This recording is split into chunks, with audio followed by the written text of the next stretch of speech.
Alhamdulillah nahmaduhu wa nasta'inuhu bihi wa nastaghfiruh wa na'udzu billahi min shururi anfusina wa min sayyiati a'malina man yahdihillahu fa huwa al-muhtadi wa man yudlil falan tajida lahu waliyyan murshida ashhadu an la ilaha illallah wahdahu la sharika lahu wa ashhadu anna nabiyyana Muhammadan 'abduhu wa rasuluh wa salawatullahi wa salamuhu ala sayyidina wa nabiyyina Muhammad wa ala alihi wa ashabihi wa ahli baitihi wa man tabi'ahum bi ihsanin ila yaumiddin amma ba'd. Fausikum ibadallah bittaqwallahi jalla wa ala faqad qala Allah tabaraka wa ta'ala fi kitabihi al-aziz. A'udzu billahi minasy syaithanir rajim. Bismillahir rahmanir rahim. نتلو عليك من نبأ موسى وفرعون بالحق لقوم يؤمنون. صدق الله العظيم. உலகை படைத்து பரிபாலித்துக் கொண்டிருக்கிற ஆலமீன் அல்லாஹ்வுக்கே புகழ் அனைத்தும். ஸலாத்தும் ஸலாமும் நமது இறுதி தூதர் ரஹ்மத்துல் லில் ஆலமீன் முஹம்மது முஸ்தஃபா ஸல்லல்லாஹு அலைஹி வஸல்லம் அவர்கள் மீதும் அவர்களை பின்பற்றி வாழ்ந்த சஹாபாக்கள், தாபிஊன்கள், தபஉ தாபிஈன்கள், கியாமத்துடைய நாள் வரைக்கும் இந்த உலகத்தில் அல்லாஹ்வை ஏற்று வாழக்கூடிய அனைத்து முஃமின்கள் இருக்கிறார்கள். அன்பு இஸ்லாமிய சகோதரர்களே, அல்லாஹ்வின் நல்லடியார்களே, இந்த உலகத்தில் வாழும்போது எல்லா நிலைகளிலும் அல்லாஹ்வுடைய பயந்து கொள்ளுமாறு, தக்வா செய்து கொள்ளுமாறு முதலில் எனக்கும் அப்பால் உங்களுக்கும் வசியத் செய்து கொள்கிறேன். அன்பானவர்களே, இது 1446வது வருடத்தை நாம் படித்து 1447வது இஸ்லாமிய வருடத்தை, அந்த வருடத்தின் ஆரம்ப நாளை நாங்கள் அடைந்திருக்கிறோம். அல்லாஹ் தஆலா 12 மாதங்களை படைத்து அந்த 12 மாதங்களில் 4 மாதங்களை அல்லாஹ் கண்ணியமான, புனிதமான, சிறந்த மாதமாக அல்லாஹ் தஆலா கண்ணியப்படுத்தி வைத்திருக்கிறார். தொடர்ச்சியாக 3 மாதங்கள் துல்கஅதா, துல்ஹிஜ்ஜா, இப்போது நாம் அடைந்திருக்கக்கூடிய முஹர்ரம், அதே போன்று அரபு கணக்குப்படி 7வது மாதம் ரஜப், இந்த 4 மாதங்களையும் மின்ஹா அர்பஅத்துன் ஹுரும், 4 புனித மாதங்கள் என்று அல்லாஹ் தஆலா அல்-குர்ஆனில் வர்ணித்திருக்கிறார். என்னவென்றால் துல்கஅதா மாதம் நபி நாயகம் ஸல்லல்லாஹு அலைஹி வஸல்லம் அவர்கள் மிகவும் கண்ணியப்படுத்திய மாதங்களில் ஒன்று. நபி ஸல்லல்லாஹு அலைஹி வஸல்லம் அவர்கள் தன்னுடைய வாழ்க்கையில் 4 உம்ராக்களை செய்திருக்கிறார்கள். அந்த 4 உம்ராக்களையும் ஸல்லல்லாஹு அலைஹி வஸல்லம் அவர்கள் துல்கஅதா மாதத்தில் தான் நிறைவேற்றினார்கள். அதில் அடுத்த மாதம் துல்ஹிஜ்ஜாவுடைய மாதம். இந்த உலகத்தில் ஒரு மனிதன் கடைசியாக செய்ய வேண்டிய, வாழ்க்கையில் ஒரு தடவை செய்ய வேண்டிய கட்டாய கடமை ஹஜ் என்று சொல்லக்கூடிய கடமையை மனிதர்கள் அந்த மாதத்தில் தான் நிறைவேற்ற வேண்டும் என்று சொல்லி அல்லாஹ் கடமையாக, கட்டாயமாக ஆக்கி துல்ஹிஜ்ஜா மாதத்தை அல்லாஹ் கண்ணியப்படுத்தி அந்த மாதத்தில் மிக அதிகமாக நபி இப்ராஹிம் அலைஹிஸ்ஸலாத்து வஸ்ஸலாம் அவர்களை அல்லாஹ்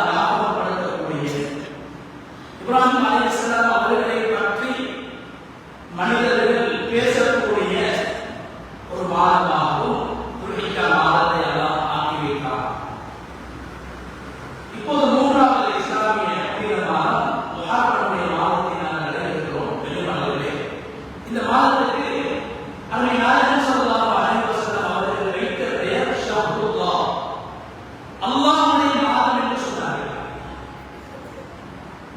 சஹாபாக்கள் சொன்னார்கள், இந்த மாதம் ததுஊனஹு அல்-முஹர்ரம், இந்த மாதத்துக்கு நீங்கள் முஹர்ரம் என்று பெயர் சொல்கிறீர்கள், ஆனால் இது அல்லாஹ்வுடைய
அந்த நபியுடைய குடும்பத்தில் இருந்து 6 நபிமார்களை அல்லாஹ் உருவாக்கினார். இஸ்லாம் அழிய மாட்டாது, ஈமான் அழிய மாட்டாது, அல்லாஹ்வை நம்பியவர்கள் அழிக்கப்பட மாட்டார்கள், வளர்வார்கள், உருவாக்குவார்கள். ஒரு முஸ்லிம் அழிக்கப்பட்டால் 9 முஸ்லிம்களை அல்லாஹ் உருவாக்குவார். ஒரு இஸ்லாமிய தலைவர் அழிக்கப்பட்டால் 9 தலைவர்களை அல்லாஹ் உருவாக்குவார். ஒரு இப்ராஹிமை அழிக்க வேண்டும் என்று நம்பூர் நெருப்பில் போட்டால் அந்த இப்ராஹிம் அலைஹிஸ்ஸலாத்துடைய பரம்பரையில் இருந்து அல்லாஹ் 6 நபிமார்களை அல்லாஹ் உருவாக்கினார். இஸ்மாயில் அலைஹிஸ்ஸலாம், இஸ்ஹாக் அலைஹிஸ்ஸலாம், யாக்கூப் அலைஹிஸ்ஸலாம், யூசுப் அலைஹிஸ்ஸலாம், ஹாரூன் அலைஹிஸ்ஸலாம், மூசா அலைஹிஸ்ஸலாம். வகுல்லன் ஜஅல்னா நபியா. அல்லாஹ் சொல்றார், நீங்க ஒரு இப்ராஹிம் அழிக்க பார்க்கிறீங்க, அந்த இப்ராஹிம் பரம்பரையில் இருந்து வந்த 6 பேர்களையும் நாங்கள் நபியாக ஆக்கினோம். எனவே இஸ்லாத்தை ஆயுதங்களாக வைக்க முடியாது. மூசா அலைஹிஸ்ஸலாத்துடைய வெற்றியை உலகம் ஞாபகப்படுத்தக்கூடிய மாதத்தை நாங்கள் அடைந்திருக்கிறோம். கண்ணியமானவர்களே, உலகத்தில் குர்ஆனில் நபி மூசா அலைஹிஸ்ஸலாம் அவர்களை பற்றி பேசப்பட்டிருப்பதை போன்று வேறு எந்த நபியை பற்றியும் அல்லாஹ் குர்ஆனில் பேசவில்லை.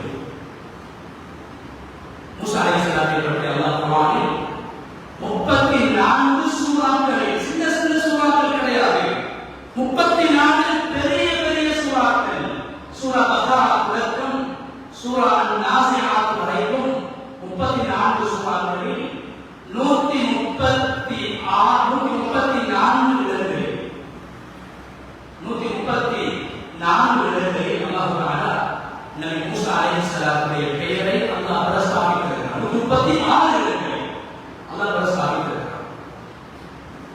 கண்ணியமானவர்களே, மூசா அலைஹிஸ்ஸலாத்து வஸலாம் அவர்களுடைய வெற்றியை ஏன் நபி அவர்களும் மூசா அலைஹிஸ்ஸலாம் அவர்களும் அந்த காலத்தில் உலகத்தில் இருந்த 3 மதத்தவர்கள்,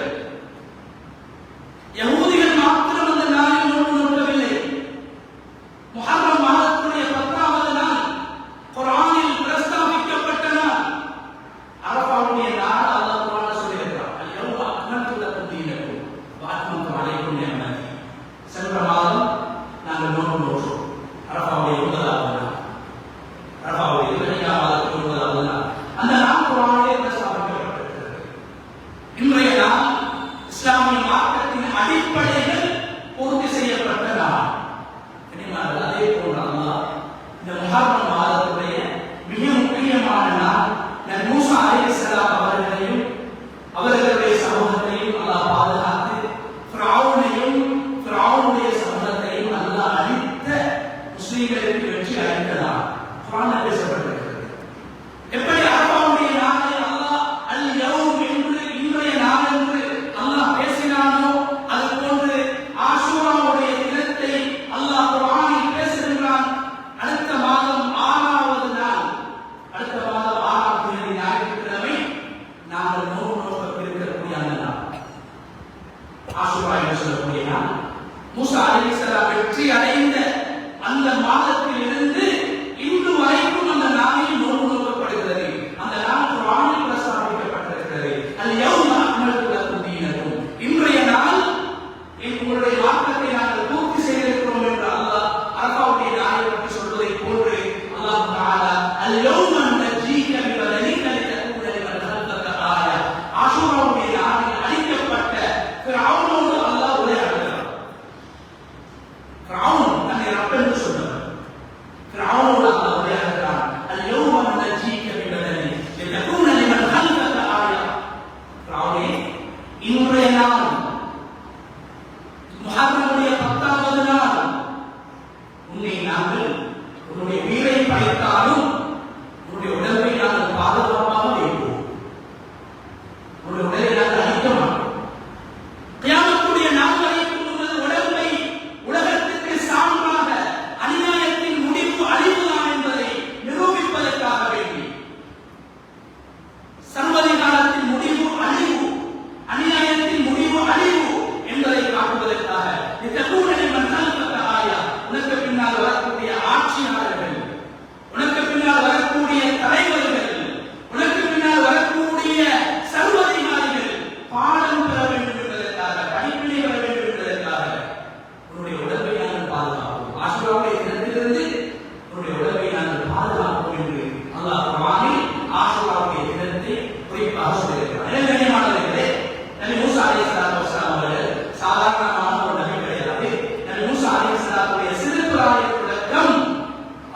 அவர்களுடைய வாழ்வின் கடைசி கட்டம் வரைக்கும் அல்லாஹ் குர்ஆனிலே பேசியிருக்கிறார். குர்ஆன் அல்லாஹ் எந்த நபியை பற்றியும் பேசாத அளவு மூசா அலைஹிஸ்ஸலாம் அவர்களை பற்றி பேசியிருக்கிறார். மூசா அலைஹிஸ்ஸலாமுடைய தாயை அல்லாஹ் குர்ஆனில் பேசியிருக்கிறார். மூசா அலைஹிஸ்ஸலாம் அவர்களுக்கு ஒரே ஒரு சகோதரி, ஒரே ஒரு சகோதரன். அந்த சகோதரி அல்லாஹ் குர்ஆனில் பேசியிருக்கிறார். உக்து மூசா, மூசாவின் சகோதரி, மூசாவின் தாத்தா. மூசா அலைஹிஸ்ஸலாமுடைய சகோதரர் ஹாரூன் அலைஹிஸ்ஸலாம் குர்ஆனில் பேசப்பட்டிருக்கிறார்கள். மூசா அலைஹிஸ்ஸலாமுடைய மனைவியை அல்லாஹ் குர்ஆனில் பேசியிருக்கிறார். மூசா அலைஹிஸ்ஸலாம் அவர்களுடைய மனைவியின் சகோதரியை அல்லாஹ் குர்ஆனில் பேசியிருக்கிறார். மூசா அலைஹிஸ்ஸலாம் அவர்களுடைய மனைவியின் தந்தையை அல்லாஹ் குர்ஆனில் பேசியிருக்கிறார். எந்த நபியுடைய குடும்ப பின்னணியை கூட அல்லாஹ் இந்த அளவு குர்ஆனில் பேசுகிறது. அது மாத்திரமின்றி உலகத்திலே மிக மோசமான உலகத்தில் ஒரு பகுதியை ஆட்சி செய்தவர்கள், மோசமான ஆட்சியாளர்கள் 3 பேர்களுக்கு மூசா அலைஹிஸ்ஸலாம் தனிநபராக இருந்து முகம் கொடுத்தார்கள். இப்ராஹிம் அலைஹிஸ்ஸலாம் நம்பூருக்கு மாத்திரம் முகம் கொடுத்தார்கள். மூசா அலைஹிஸ்ஸலாம் ஃபிரௌனுக்கு முகம் கொடுத்தார்கள். ஃபிரௌனுடைய அநியாயங்களுக்கு முகம் கொடுத்தார்கள். காரூனுக்கும் குர்ஆன் பேசுகின்ற 3 சண்டாளர்கள், 3 அநியாயக்காரர்கள், 3 அட்டூழியக்காரர்களோடு ஒரே காலத்தில் இருந்து சமமாக இருந்து தனியே இருந்து போராடினார்கள். ஃபிரௌன், காரூன், ஹாமான். இந்த 3 பேர்களுடைய அநியாயங்களுக்கும் அடாவடித்தனங்களுக்கும் சவால்களுக்கும் முகம் கொடுத்தவர்கள் மூசா அலைஹிஸ்ஸலாம். அதனால்தான் குர்ஆனுடைய ஆரம்பம் தொடக்கம் கடைசி வரைக்கும் மூசா மூசா என்று அல்லாஹ்வுடைய பெயரை குறிப்பிட்டிருக்கிறார். நினைவான அல்லாஹ்வுடைய நடிகார்களே, அந்த மூசா அலைஹிஸ்ஸலாத்து வஸலாம் அவர்களுக்கு அல்லாஹ் வெற்றி அளித்த அந்த மாதத்தை நாங்கள் அடைந்திருக்கிறோம். அருமை நாயகம் ஸல்லல்லாஹு அலைஹி வஸல்லம் அவர்கள் ஜாஹிலியா காலத்தில் இருந்து, நபி அவர்கள் பிறப்பதற்கு முன்னால் இருந்த காலத்தில் இருந்து யூதர்களும் கிறிஸ்தவர்களும் முஸ்லிம்களும் ஆஷூராவுடைய நோன்பை பிடித்திருக்கிறார்கள். ஆஷூராவுடைய நோன்பை பிடித்திருக்கிறார்கள். மதீனாவுக்கு வந்ததற்கு பின்னால் எப்போது ரமலானுடைய ஃபர்லான நோன்பு கடமையாக்கப்பட்டதோ அதற்கு பின்னால் தான் அருமை நாயகம் ஸல்லல்லாஹு அலைஹி வஸல்லம் அவர்கள் ஆஷூராவுடைய நோன்பை ஒரு சுன்னத்தான நோன்பாக அடையாளப்படுத்தினார்களே தவிர அதற்கு முன்னால் இந்த ஆஷூராவுடைய நோன்பு கடமையாக்கப்பட்ட ஒரு நோன்பாக காணப்பட்டது. ரசூலுல்லாஹி ஸல்லல்லாஹு அலைஹி வஸல்லம் அவர்கள் சொன்னார்கள், யார் ஆஷூராவுடைய நோன்பை பிடிப்பார்களோ அவர்களுடைய முந்தைய வருடத்துடைய பாவங்களை, புது வருடத்தை அடையக்கூடிய நாம் பாவமற்றவர்களாக இந்த மாதத்தை நாங்கள் அடைய வேண்டும். இந்த மாதத்திலே நல்ல விடயங்களை நாங்கள் நினைக்க வேண்டும், நல்ல விடயங்களுக்கு திட்டமிட வேண்டும். பரிசுத்தமான உள்ளத்தோடு, பாவங்கள் மன்னிக்கப்பட்ட உள்ளத்தோடு இந்த மாதத்தை அடைந்து இந்த வருடத்தை கழிக்க வேண்டும் என்பதற்காக அருமை நாயகம் ஸல்லல்லாஹு அலைஹி வஸல்லம் அவர்கள் மூசா அலைஹிஸ்ஸலாம் அவர்களுக்கு கிடைத்த அந்த வெற்றியை இஸ்லாமிய சமூகம் நோன்பு நோற்று அல்லாஹ்வுடைய நெருக்கத்தை பெற்று கழிக்க வேண்டும் என்பதற்காக சொன்னார்கள், உங்களுடைய முந்தைய வருடங்களுடைய பாவங்கள் மன்னிக்கப்பட்டு வேண்டும். மதீனாவுக்கு வந்ததற்கு பின்னால் யூதர்கள் நோன்பு நோட்பார்கள் என்று நபி அவர்களுக்கு தெரியும். தெரிந்தும் கூட யூதர்களிடத்தில் கேட்டார்கள், இது என்ன நாள்? மக்காவின் நபி அவர்கள் ஆஷூராவுடைய நோன்பை நோற்றார்கள். மதீனாவுக்கு வந்ததற்கு பின்னால் யூதர்கள் அவர்களுடைய வாயினால் சொல்ல வேண்டும், இந்த நாளுடைய கண்ணியத்தை சொல்ல வேண்டும் என்பதற்காக யூதர்களிடத்தில் தெரிந்திருந்து நபி அவர்கள் கேட்டார்கள், இது என்ன நாள்? சொன்னாங்க யூதர்கள், ஆதாயம் ஒரு சாலை, ஆதாயம் ஒரு அகில், இது ஒரு கண்ணியமான நாள், இது ஒரு உயர்ந்த நாள், சிறந்த நாள், என்னுடைய முன்னோர்கள் பாதுகாக்கப்பட்டு ஃபிரௌன் அழிக்கப்பட்ட நாள் என்று சொன்ன நேரத்தில் அருமை நாயகம் ஸல்லல்லாஹு அலைஹி வஸல்லம் அவர்கள் அந்த யூதர்களை பார்த்து, நீங்கள் இந்த நோன்பை பிடிக்கக் கூடாது, நீங்கள் பிடித்தால் அல்லாஹ் ஏற்றுக்கொள்ள மாட்டான் என்று நபி ஸல்லல்லாஹு அலைஹி வஸல்லம் அவர்கள் அந்த யூதர்களை நேரடியாக தடுக்கவில்லை. எந்த இடத்தில், எந்த காலத்தில், எந்த சந்தர்ப்பத்தில் யாரோடு எப்படி பேச வேண்டும், தஅவா செய்ய வேண்டும் என்ற பாடத்தை அருமை நாயகம் ஸல்லல்லாஹு அலைஹி வஸல்லம் அவர்கள் சொல்லியிருக்கிறார். ஈரானுடைய யுத்தம் நடக்குது, இஸ்ரேலோட யுத்தம் நடக்குது. இந்த நேரத்தில் ஷியா சுன்னி என்று பேசக்கூடிய காலம் வந்தது. சில நேரத்தில் ஷியாக்கள் யாருக்கே தெரியாதவர்கள் இந்த நேரத்தில் நாங்க ஷியாக்கள் இப்படித்தான் பேசுறதாக ஷியாக்கள் யாருக்கு தெரியாதவங்க அந்த ஷியாக்களுடைய கதவக்கூடிய ஒரு நிலைமை ஏற்படும். உமர் ரலியல்லாஹு சொன்னாங்க, இந்த பாத்திலான விஷயங்களை நீங்க பேசி பேசி பாத்திலம் இருப்பிக்க வேண்டாம். பாத்திலான விஷயங்களை பேசாம விட்டு அந்த பாத்தில அழிக்கன்னு சொன்னாங்க. இது ஷியா முஸ்லிம் பேசக்கூடிய காலம் அல்ல, ஷியா சுன்னி பேசக்கூடிய காலம் அல்ல, இது யஹூதியத்தையும் இஸ்லாத்தையும் பேசக்கூடிய காலம். இருக்கக்கூடிய இஸ்லாமிய சமூகத்தை இன்னும் பிரிக்கக்கூடிய காலம் அல்ல. ஷியாக்களுக்கு சுன்னிகளுக்கு மத்தியிலே சமத்துவத்தை, ஒற்றுமையை, ஐக்கியத்தை, நெருக்கத்தை ஏற்படுத்த வேண்டுமே தவிர எங்களுடைய வார்த்தைகளும் எங்களுடைய பேச்சுக்களும் எங்களுடைய உருவாக்களும் இஸ்லாமிய சமூகத்தை சின்னாபின்னமாக்கக்கூடிய ஒரு நிலையை கொண்டுவிடக் கூடாது. அதனால் நபி அவர்கள் யூதர்கள் நாங்கள் நோன்பு பிடிப்போம் என்று சொல்லும் போது நபி அவர்களுக்கு தெரியும் அது வாக்கில் அந்த நோன்பு ஏற்றுக்கொள்ளப்பட மாட்டாது என்று தெரியும். இஸ்லாம் அல்லாமல் ஈமான் இல்லாமல் பிடிக்கின்ற உங்களுடைய நோன்புகள் நிராகரிக்கப்படும் என்று நபி அவர்களுக்கு தெரிந்தும் கூட யூதர்களை தடுக்கவில்லை. தடுக்கிறதுதான் பிரச்சனை உண்டாகும். நபி அவர்கள் சொன்னாங்க, இந்த நோன்பு பிடிக்கிறதுக்கு உங்களை விட நாம் ஏற்றமானவர்கள், உங்களை விட நாம் தகுதியானவர்கள் என்றுதான் ஹிக்மத்தாக சொன்னார்களே தவிர நீங்கள் பிடிக்கக்கூடாது என்று அந்த சமூகத்தை பிளவுபடுத்தவில்லை. எனவே நினைவாளர்களே, நபி ஸல்லல்லாஹு அலைஹி வஸல்லம் இந்த வார வருகை நோன்பை மாத்திரம் ஞாபகப்படுத்தக்கூடிய வாரங்கள் எங்களுடைய தாவா பிரச்சாரங்களில், எங்களுடைய உருவாக்களில், எங்களுடைய நிகழ்ச்சிகளில், எங்களுடைய உரையாடல்களில், எங்களுடைய கருத்துக்களில் நிதானம் இருக்க வேண்டும், ஹிக்மத் இருக்க வேண்டும்.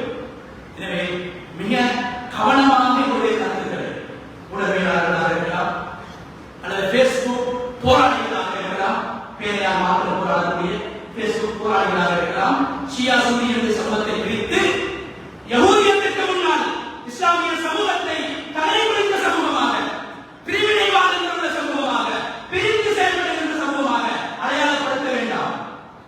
பாத்திலை பேசாமல் விடுவோம், பாத்தில் அழிந்துவிடும். பாத்திலை பேசுகின்ற போது பாத்திலை மக்கள் ஏற்றுக்கொள்ளக்கூடிய ஒரு நிலைமை, இளைஞர்கள் அந்த கொள்கைகளை பின்பற்றக்கூடிய ஒரு நிலைமை ஏற்பட்டுவிடும். எனவே முஸ்லீம்கள் என்ற அடிப்படையில் தான் அவர்கள் காக்கப்படுகிறார்களே தவிர ஷியாக்கள் என்ற அடிப்படையில் அவர்கள் காக்கப்படவில்லை. எனவே இவர்கள் முஸ்லீம்கள் இவர்களை அழிக்க வேண்டும் என்றுதான் இஸ்ரேலும் அமெரிக்காவும் முயற்சி செய்து கொண்டிருக்கிறதை தவிர இவர்கள் ஷியாக்கள் என்பதால் அவர்கள் அழிக்கிறார்கள் என்பதை ஞாபகத்தில் வைத்துக் கொண்டு ஈரானிலும் முஸ்லீம்கள் வாழ்கிறார்கள், ஈமான் கொண்டவர்கள் வாழ்கிறார்கள், அஹ்லு சுன்னா மக்கள் வாழ்கிறார்கள் என்பதையும் அல்லாஹ் எந்த யூதர்களுடைய அடிப்படை ஃபிரௌனை அழித்து அல்லாஹ் முஸ்லிம்களுக்கு வெற்றியை கொடுத்தானோ, குஃப்ரை அழித்து ஈமானுக்கு வெற்றியை கொடுத்தானோ, இந்த மாதத்தில் நானும் நீங்களும் ஞாபகத்தில் வைத்துக் கொள்ள வேண்டும் என்பதை ஞாபகப்படுத்தி அல்லாஹ் தஆலா நபி மூஸா அலைஹிஸ்ஸலாத்து வஸலாம் அவர்களுடைய ஈமானின் வலிமையினால் அல்லாஹ்வோடு வைத்திருந்த நம்பிக்கை, அல்லாஹ்வோடு வைத்திருந்த அந்த யகீன் மூலமாக அவர்களுக்கு என்னென்ன வெற்றிகளை அல்லாஹ் இந்த மாதத்தில் கொடுத்தானோ அப்படியான வெற்றிகளை முஸ்லிம்களும் இஸ்லாமிய நாடுகளும் பெற்று தலையில் இருந்து வாழக்கூடியவர்களாக அல்லாஹ் தஆலா நம் அனைவரையும் ஆக்கிடுவானாக. யாழ் எங்களுடைய பாவங்களை மன்னிப்பாயாக, யாழ் எங்களுடைய மாதாபிதாக்களுடைய பாவங்களை மன்னிப்பாயாக. யாழ் புனிதமான ஒரு மாதத்தை நாங்கள் அடைந்திருக்கிறோம், முதலாவது ஒரு மாதத்தை நாங்கள் அடைந்திருக்கிறோம். இந்த வருடத்தை திட்டமிட்டு செயல்படக்கூடியவர்களாக, நல்ல விடயங்களுக்கும் நல்ல எண்ணங்களுக்கும் நல்ல சமூக விடயங்களுக்கும் இந்த வருடத்தை செலவழிக்கக்கூடியவர்களாக நம் அனைவரையும் ஆக்கிடுவாயாக. வாஹிர தஅவானா அல்ஹம்துலில்லாஹி ரப்பில் ஆலமீன். الحمد لله وحده لا اله الا هو الصمد الذي